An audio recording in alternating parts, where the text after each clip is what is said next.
بسم اللہ الرحمن الرحیم۔ عزیز طلباء السلام علیکم۔ فار ایور ایجوکیشن کے پلیٹ فارم پر ایک نئی لیکچر کے ساتھ آپ کو خوش آمدید کہتا ہوں۔ جو میرے چینل پر نئے آئے ہیں وہ اس کو لائک کر دیں، سبسکرائب کریں اور بیل آئیکن کو بھی دبا دیں تاکہ ہر نئی آنے والی ویڈیو کا نوٹیفیکیشن آپ کو مل سکے۔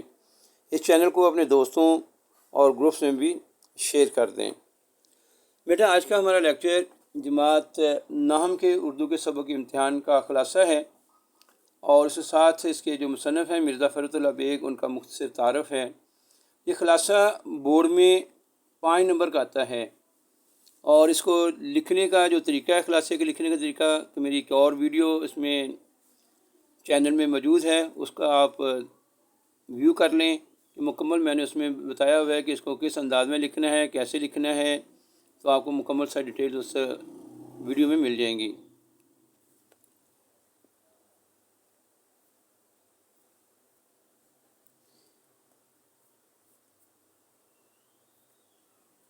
اچھا، مرزا فرت اللہ بیگ کا مختصر تعارف ہے۔ ان کی تاریخ پیدائش 1 ستمبر 1883 میں ہوئی۔ یہ دلی میں پیدا ہوئے، اور ان کی وجہ شہرت جو ہے یہ مزاح نگاری اور تحقیقی مقدمہ نگاری سے ہی ان کی شہرت ہوئی۔ ان کا انداز بیان بڑا شگفتہ اور دلی کی خاص زبان میں یہ لکھتے تھے، اور ان کی تاریخ وفات جو ہے یہ 27 اپریل 1947 حیدرآباد میں ہوئی۔ ان کی تصانیف کے مضامین کا مجموعہ جو ہے مضامین فرد کے نام سے شائع ہو چکا ہے۔ اس کے علاوہ نذیر احمد کی کہانی، کچھ میری اور کچھ ان کی زبانی، پھول والوں کی سیر اور دلی کا یادگار مشاعرہ، ان کی ایسی تحریریں ہیں جو کبھی بھلائی نہیں جا سکتی۔ اچھا، تو یہ جو اس کا تعارف ہے یہ آپ نے یاد کرنا ہے۔ تاریخ پیدائش، جائے پیدائش، تاریخ وفات، تصانیف کے نام، یہ آپ کو معروضی میں بھی یہ سوال پوچھا جا سکتا ہے، اور شارٹ کویسچن میں بھی اس کے بارے میں سوال آ جاتا ہے۔ ابھی چلتے ہیں خلاصے کی طرف۔ خلاصہ انتہائی آسان زبان میں آپ کو میں نے بتایا ہوا ہے تاکہ آپ کو یاد کرنے اور لکھنے میں آسانی رہے۔ مزاح نگاری کی دنیا کا معروف نام مرزا فرت اللہ بیگ امتحان کے عنوان سے ایک ایسے طالب علم کی نقشہ نگاری کرتے ہیں جو مختلف حیل و بہانوں سے امتحان سے بچنا چاہتا ہے۔ مصنف تحریر کرتا ہے کہ لوگ امتحان کے نام سے گھبراتے ہیں، لیکن مجھے ان کے گھبرانے پر ہنسی آتی ہے۔ وہ بندے پر اس کا رتی برابر اثر نہیں ہوتا۔ امتحان کی 2 ہی تو صورتیں ہیں، فیل یا پاس۔ اس سال کامیاب نہ ہوئے تو اگلے سال صحیح۔ میں نے 2 سال میں لا کلاس کا کورس مکمل کیا، مگر کس طرح؟ لو سنو۔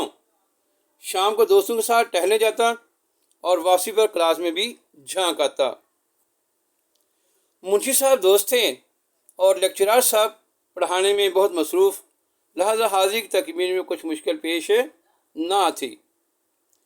والد صاحب خوش تھے کہ بیٹے کو قانون کا شوق ہو چلا ہے، چنانچہ وکالت کے امتحان کے لیے سر ہو گئے۔ میں نے کہا کہ ایک الگ کمرہ مل جائے تو تیاری کروں۔ بڑی بی نے اپنے سونے کا کمرہ خالی کر دیا۔ اب میں دوسری چال چلا۔ دروازوں کے شیشوں پر کاغذ چپکا دیے اور لیمپ روشن کر کے شام 7 بجے سو جاتا اور صبح 9 بجے اٹھتا۔ کبھی کوئی آواز دیتا تو میں ڈانٹ دیتا کہ خواہ مخواہ پڑھائی میں مخل مت ہوں۔ قصہ مختصر، امتحان میں شرکت کی درخواست دی اور ایک دن ایسا آیا کہ ہم امتحان گاہ پہنچ گئے۔ 2 وجہ سے کامیابی کی امید تھی۔ اول امداد غیبی اور دوسری پرچوں کی الٹ پھیر۔ ہم امتحانی مرکز پہنچے تو بیٹھنے کی جگہ نہ ملی۔ یہاں ایک ہنس مکھ نگران تھے، انہوں نے جگہ بتائی اور کافی دیر تک ہنس کر باتیں کرتے رہے۔ میں سمجھا چلو بیڑا پار ہے، اللہ دے اور بندہ لے۔ پرچہ تقسیم ہوا تو شروع سے آخر تک پڑھ لیا، مگر معلوم نہ ہوا کہ پرچہ کس مضمون کا ہے۔ گارڈ صاحب سے پوچھا تو معلوم ہوا کہ اصول قانون کا پرچہ ہے۔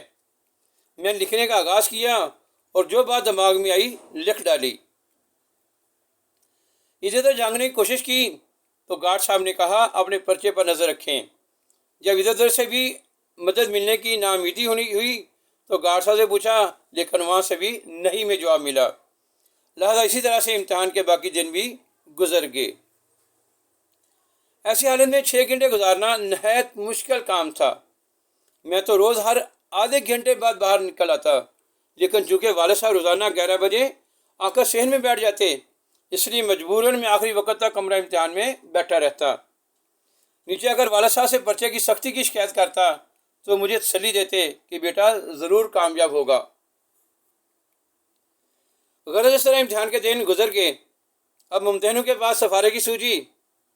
والد صاحب ایک زبردست سفارش کی چٹھی لے کر ایک صاحب کے پاس گئے، مگر وہاں قبلہ والد صاحب کو شرمندگی کا سامنا کرنا پڑا۔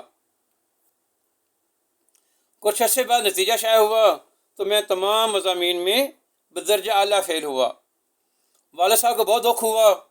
بالآخر یہ نتیجہ اخذ کیا گیا کہ کسی بدماش چپڑاسی نے پرچے بدل دیے ہیں، ورنہ ممکن نہ تھا کہ برابر 3 گھنٹے لکھا جاتا اور 0 ملتا۔ والد صاحب نے فرمایا، بیٹا گھبرانے کی کوئی بات نہیں، اس سال نہیں آئندہ سال صحیح، آخر کہاں تک بے ایمانی ہوگی، 100 دن چور کے تو ایک دن شاہ کا۔ خیر جو کچھ ہوا سو ہوا، 1 سال کی فرصت تو مل گئی۔ مضامین فرحت۔ امید ہے بیٹا آج کا لیکچر آپ کے لیے بہت مفید ثابت ہوگا۔ ایک نئے لیکچر کے ساتھ دوبارہ حاضر ہوں گا۔ والسلام۔